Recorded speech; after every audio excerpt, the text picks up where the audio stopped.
Bonjour à tous, bienvenue sur la chaîne pour une nouvelle vidéo consacrée à Gloomhaven, boutons et bestioles.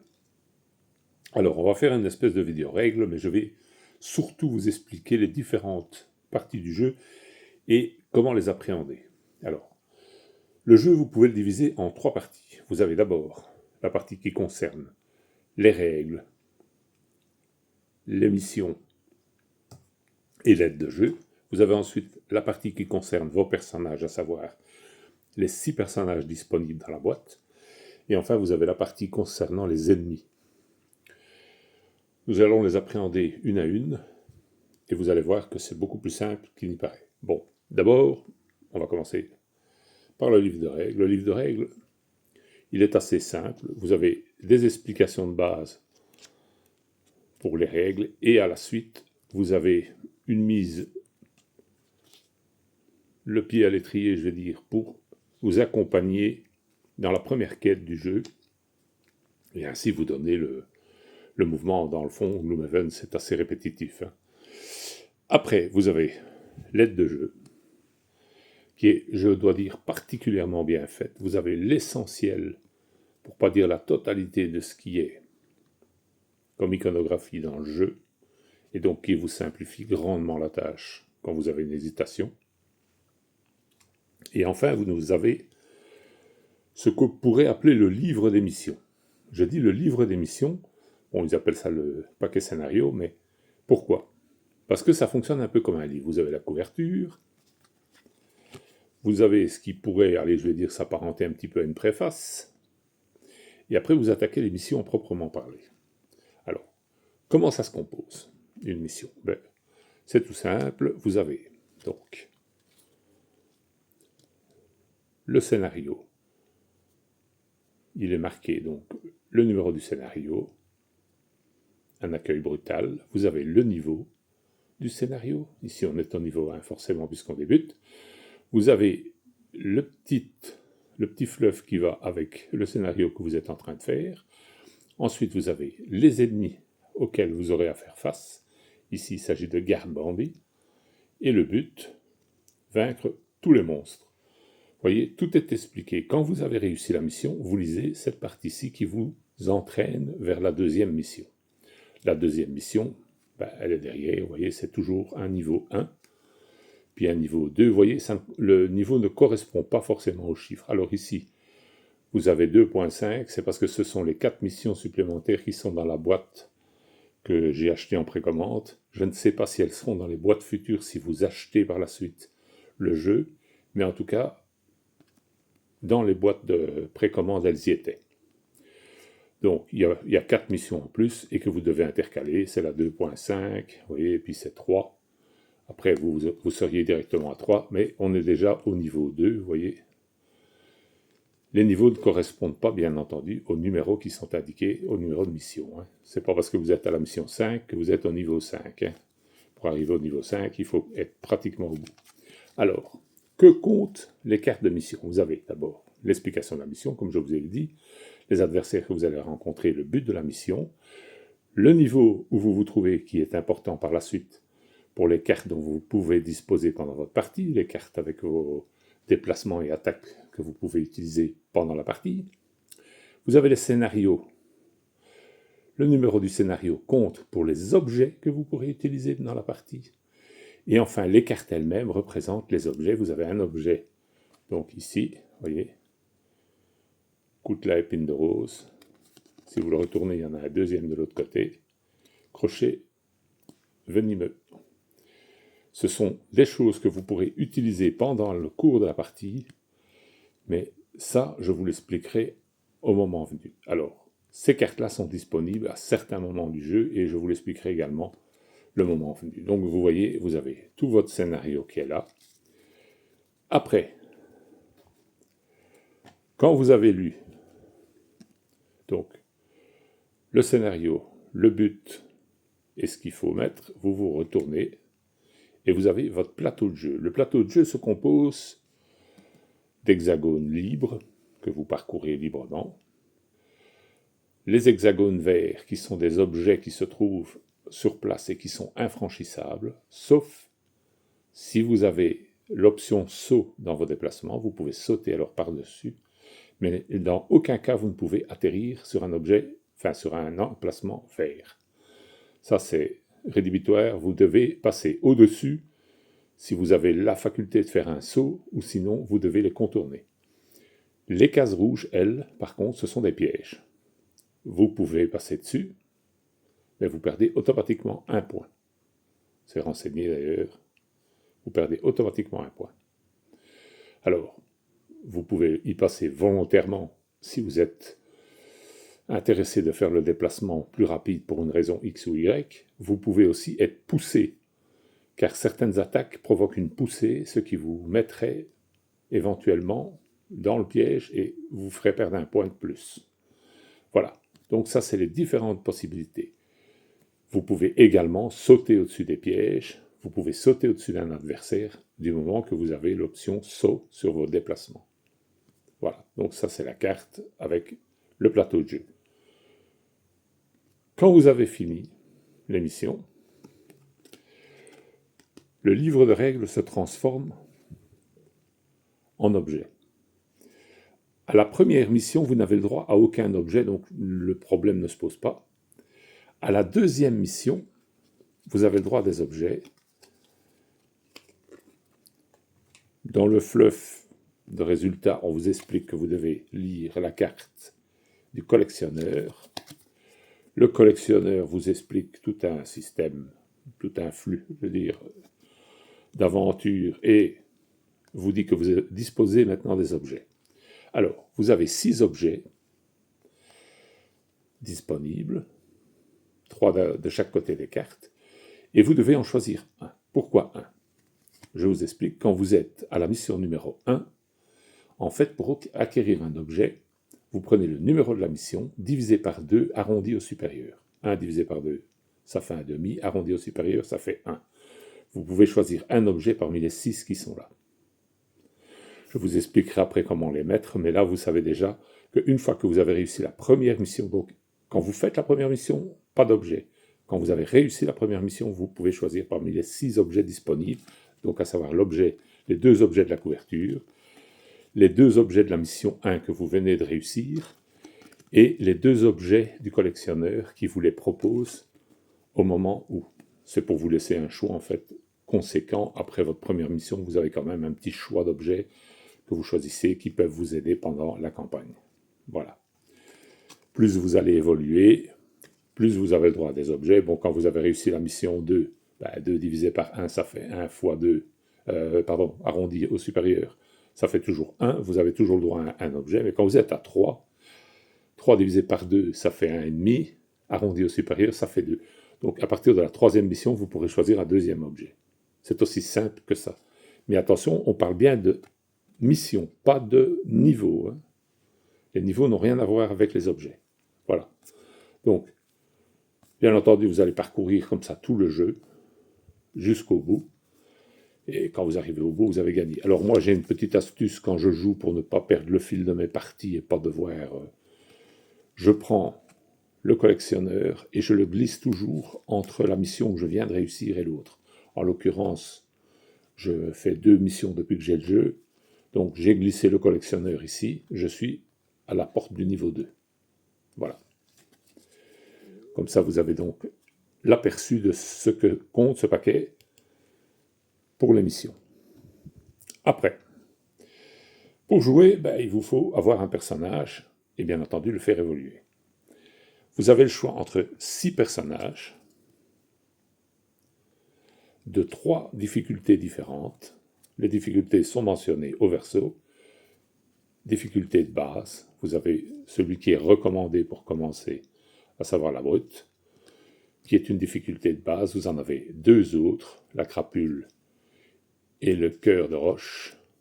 Après, vous avez une difficulté moyenne avec le perce-esprit et 2 difficultés élevées. Attention, quand on parle de difficulté, ce n'est pas une difficulté en matière de jeu, c'est une difficulté pour gagner parce que peut-être ils sont moins forts, peut-être ils agissent avec des coups qu'il faut anticiper un peu plus. Donc c'est là la difficulté. Hein. C'est pas que ça devient impossible. Hein.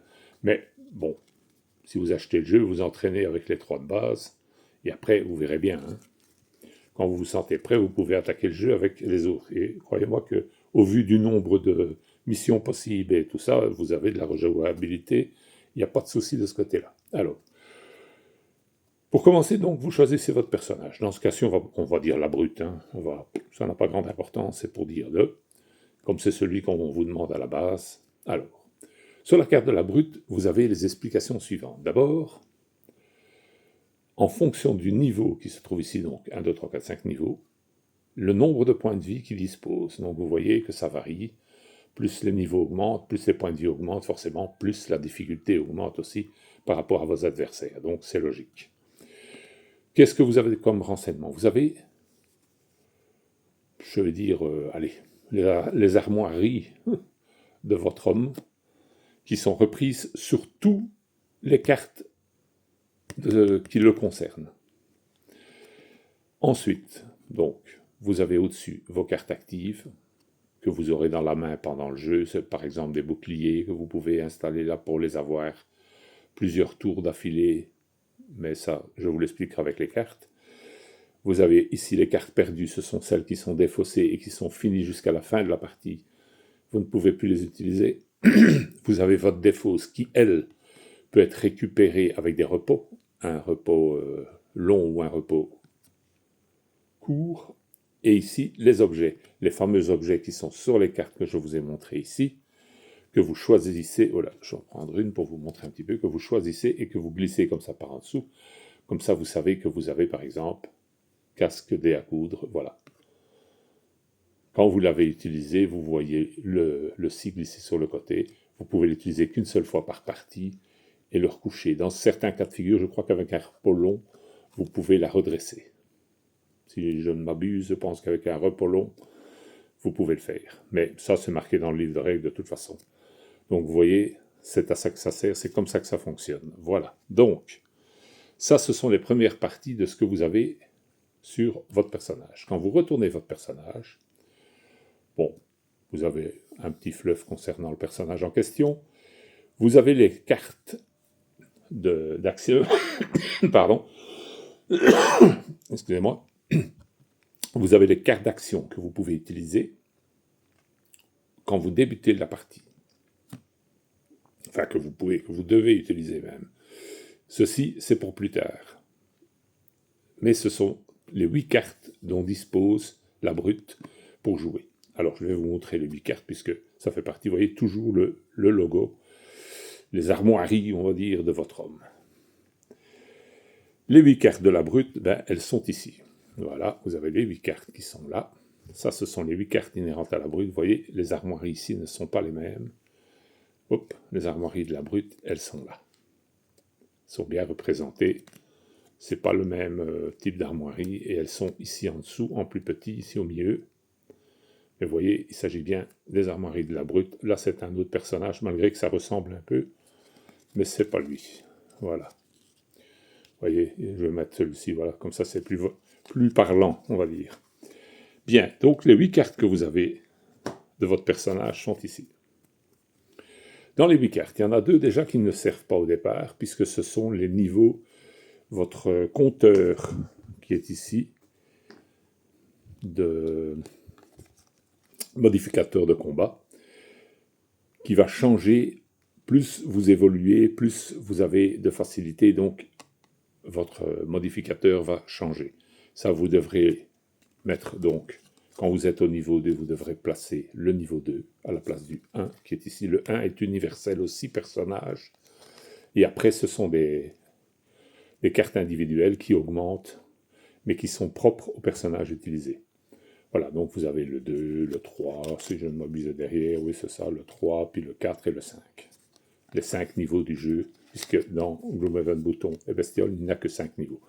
Donc ça, c'est votre modificateur.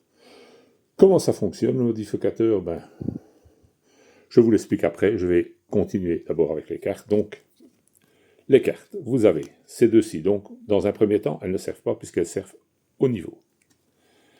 Vous avez vos cartes ici qui sont numérotées 1 au-dessus, face B ici, je suis à l'envers. Pour commencer le jeu, vous les avez sur la face A. Je vais tout retourner sur la face A, ça sera mieux. Voilà, donc vous avez vos cartes numérotées 1 pour débuter la partie. Vous avez de toute façon, ici au dos, niveau 1, coup de bouclier, vous voyez, attendez, où est-ce qu'il est? Tout est marqué au-dessus des cartes, vous voyez, voilà, il y a là le coup de bouclier, vous voyez. C'est vraiment, les cartes sont nommées, donc impossible de se tromper.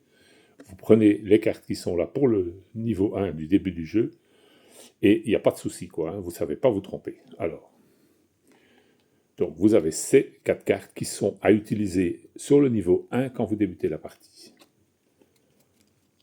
Les 4 cartes B qui sont ici sont des améliorations que vous allez gagner en cours de partie. Et là, ça se gagne avec les niveaux.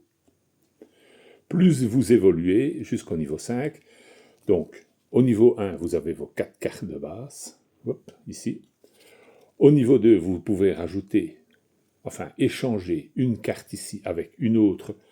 C'est précisé dans quel ordre. Vous voyez, la carte coup de bouclier peut être échangée par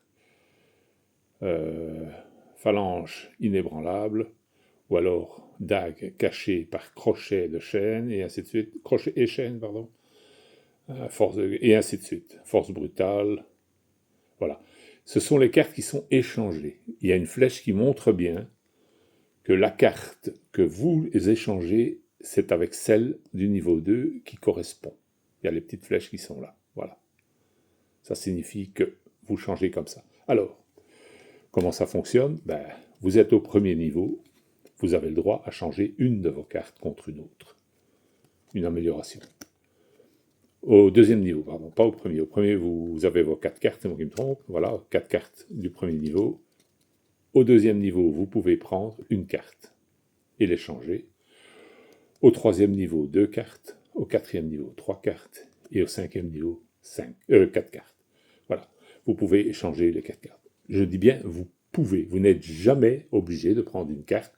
Mais c'est pas parce que, par exemple, pour faire la mission 3, qui est au deuxième niveau, vous ne changez pas de carte, qu'au niveau 4, qui serait toujours au deuxième niveau, vous décidez d'en changer une, il n'y a rien qui vous en empêche, du moment que vous changez entre les parties, bien sûr, et pas pendant la partie. Voilà.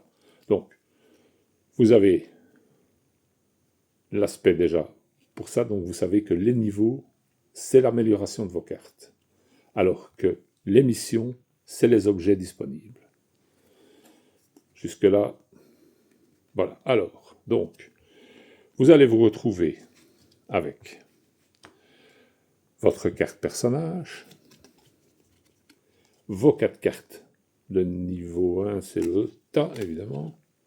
Voilà. Vous avez vos 4 cartes de niveau 1. Vous avez bien entendu votre roulette que vous êtes obligé, enfin, que vous allez monter, non, dans le bon sens, ça sera plus visible. Voilà, vous allez le mettre au niveau 8, puisque votre personnage, au niveau 1, est marqué 8 points de vie. Ah non, c'est 12. Je me trompe avec les brigands, en fait. Voilà, c'est 12. Vous voyez, vous le mettez sur 12. Alors, vous avez donc jusque 9, je crois, d'un côté. Oui, c'est ça, jusque 9 d'un côté et les autres de l'autre. Donc, vous allez, hop, jusque 12. Vous avez ceci, vous avez vos 4 cartes. Vous avez, hop, vos points de santé. Et après, vous prenez la figurine qui correspond à votre personnage. Alors, la figurine qui correspond à la brute, elle est là. Ouais, ils sont pas bien grands. Avec mes grosses mains, c'est pas facile. Voilà, elle est là, et c'est lui. Voilà. Vous voyez. Ouais. Je vais essayer que vous voyez quelque chose. Voilà. Voilà la brute. Ça, ce sont vos affaires de départ avec votre plateau modificateur. Donc, dans ce cas-ci, il reste tel quel. Il sera amélioré qu'au moment où vous changerez de niveau. Et c'est tout. Le reste, c'est rangé. Tout le reste, tous les restes des cartes personnages et ainsi de suite, tout est rangé. Vous n'avez besoin que de ça. Donc, c'est vraiment peu. En définitif, vous voyez que il ne faut pas se creuser le pion, comme on dit. C'est vraiment léger. Alors, après, vous vous prenez un petit cube que vous mettez, hop, sur votre modificateur de combat. En fait, quand vous lancerez le dé qui est ici, qui a des plus, des moins et des zéros, vous vous référez sur la ligne où se trouve le cube à la modification. Donc, si c'est un moins, moins 1, 0, plus 1. Voilà, c'est aussi simple que ça. En fonction de l'endroit où vous vous trouvez, si vous vous trouvez sur la deuxième ligne, ben, ça sera plus 2, par exemple, ici. Ou si vous êtes sur la troisième, ici, ça sera 0 du tout. Vous ne faites aucun dégât à l'adversaire. Alors, chaque fois que vous lancez une attaque, vous appliquez la ligne qui se trouve face au cube, et puis vous descendez votre cube. Si vous faites 2 attaques dans le même round, ce qui est possible, eh bien, vous descendez 2 fois votre cube. La première attaque, elle sera modifiée par la première ligne, la deuxième attaque sera modifiée par la deuxième ligne, donc potentiellement vous pouvez faire un dégât de plus, et après vous descendez votre cube une deuxième fois. Voilà. C'est aussi simple que ça, quand vous lancez le dé d'attaque, c'est pas plus compliqué que ça. Voilà. Alors, maintenant qu'on a vu cette partie-là, on va passer aux ennemis, et après, on fera encore un petit tour alors sur les règles à proprement parler, pour vous montrer un petit peu comment ça fonctionne. Bon, les ennemis, comme vous, ils ont un modificateur d'attaque. Le modificateur d'attaque ne change pas. Quels que soient les ennemis, c'est celui-ci. Il y a juste le cube qui descend, et forcément la ligne ne sera pas la même, donc en fonction du nombre d'attaques qui sont effectuées, ben, ça va changer à chaque fois. Ça peut être, vous voyez, ça peut faire très mal. Une attaque double ici, il y a des choses qui peuvent faire très mal. Par contre, moins 2, s'il se tombe sur le moins 2, là c'est vous qui avez un petit bonus. Alors, plus vous avancez dans le jeu et que vous êtes fort, plus vous pouvez modifier la difficulté. Mais, je vous avoue que là... Alors, ici, il n'y a pas d'obligation. C'est à vous de choisir la difficulté que vous voulez au début. Ça, il est marqué, c'est standard. Après, vous pouvez mettre facile. Vous voyez, les modificateurs sont plus faibles. Il y a un moins 1 2 fois. Ici, alors qu'ici, il n'y a pas de modification. Mais ici, vous avez une blessure en moins. Enfin, c'est plus faible. Vous avez derrière un très facile. C'est encore pire. Vous voyez. Après, vous avez un difficile. Et alors, l'héroïque, à mon avis, quand vous avez réussi à jouer avec l'héroïque, plus rien ne vous arrête. Voilà, donc, c'est pas compliqué, c'est le même modificateur que vous, mais moi je vous conseille de le laisser en mode standard. En facile, je pense que ça perd vraiment d'intérêt, parce que si l'ennemi ne peut pas vous rendre les coups que vous donnez, où est l'intérêt? Mais bon, ça c'est une question de goût personnel. Donc, vous avez leur modificateur d'armure, d'attaque, pardon. Vous avez leur plateau, et ça, ce sera très important pour la suite, que je vous expliquerai alors en profondeur avec les cartes des attaques que vous pouvez effectuer vous. Et sur les plateaux là, on va mettre les ennemis qui sont en cours de jeu. Alors, les ennemis se présentent sous forme de petites cartes comme ceci. Hop, dans l'autre sens, c'est pas plus mal. Voilà. Vous avez au-dessus, l'initiative des ennemis et les actions qu'ils ont en fonction des initiatives que vous obtenez. Comment ça marche? C'est tout simple. Bon, alors ici, dans ce cas-ci, c'est justement un trait coriace. On va quand même essayer de trouver quelque chose de plus soft.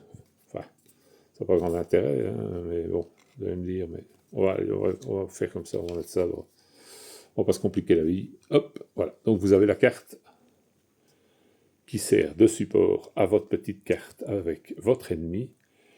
Et votre ennemi, dans ce cas-ci, vous voyez, il a 3 d'initiative, ou 42, ou 80. Comment ça marche? Ben de la même façon, vous lancez le dé, et en fonction de la face sur laquelle vous tombez, vous placez le cube ici. Si admettons vous êtes tombé sur plus, et voilà. Donc ça veut dire que votre ennemi, à ce tour-ci, aura 80 d'initiative, ce qui le place assez haut, hein, puisque plus l'initiative est basse, plus il commence en premier. Hein. Les premiers sont ceux qui ont vraiment l'initiative la plus basse. Hein. Alors, après, c'est toutes les actions qu'il a le droit pendant la partie. Voilà. Ça, les actions, on s'expliquera un peu plus tard de quoi il retourne. Après, donc, petite chose à dire aussi, si vous avez plusieurs ennemis, vous lancez une fois plusieurs ennemis de la même sorte, par exemple vous avez plusieurs bandits, puisque le premier round c'est les bandits, eh bien tous les bandits vont agir avec la même caractéristique. Donc je vais prendre le cas ici, bon, c'était pas un bandit mais ça ne fait rien. Voilà, c'était un prince charmant, hein. Il n'a pas l'air très charmant d'ailleurs, mais en admettant que vous fassiez donc un moins, on va dire un moins, allez, pour changer, on avait dit un plus tantôt, on va dire un moins. Voilà, le cube est ici. Si vous avez plusieurs princes charmants, eh bien, ils auront tous la même capacité de jeu. Et ils seront tous au niveau 3. Par contre, à ce moment-là, c'est la numérotation avec la couleur qui les représente sur le plateau qui jouera pour savoir qui joue en premier. Donc, si vous avez par exemple, deux princes charmants, vous aurez le vert numéro 1, c'est lui qui jouera le premier, et après vous aurez le bleu numéro 2, c'est lui qui jouera en deuxième. Tout simplement. Et donc, vous voyez, ça reste fluide, mais par contre, au moment de vous attaquer, il y aura toujours le modificateur d'attaque que j'ai posé ici. Voilà, le modificateur d'attaque, lui, va changer à chaque attaque, et donc les résultats potentiels ne seront pas les mêmes, mais ça vous donne un peu de diversité. Voilà. Mais sinon, c'est exactement pareil. Il n'y a rien qui change. Si vous avez plusieurs adversaires, ils auront chacun un plateau, et à ce moment-là, vous lancez le dé pour savoir leur initiative individuellement, bien sûr. Si vous avez 4, vous lancez 4 fois le dé, et vous mettez les initiatives aux bons endroits pour savoir qui joue dans quel ordre. C'est important de savoir l'ordre de jeu, bien sûr, puisque potentiellement, si vous jouez en premier, vous pouvez frapper vos adversaires, voire les tuer avant qu'eux aient le temps de vous frapper et de vous faire des dégâts. Donc, il est important de bien réfléchir à son initiative quand on joue. Voilà. Bon, la vidéo dure à peu près une demi-heure, je pense que je vais arrêter là, et j'expliquerai donc une partie de jeu par la suite. Merci à tous. Bonne journée.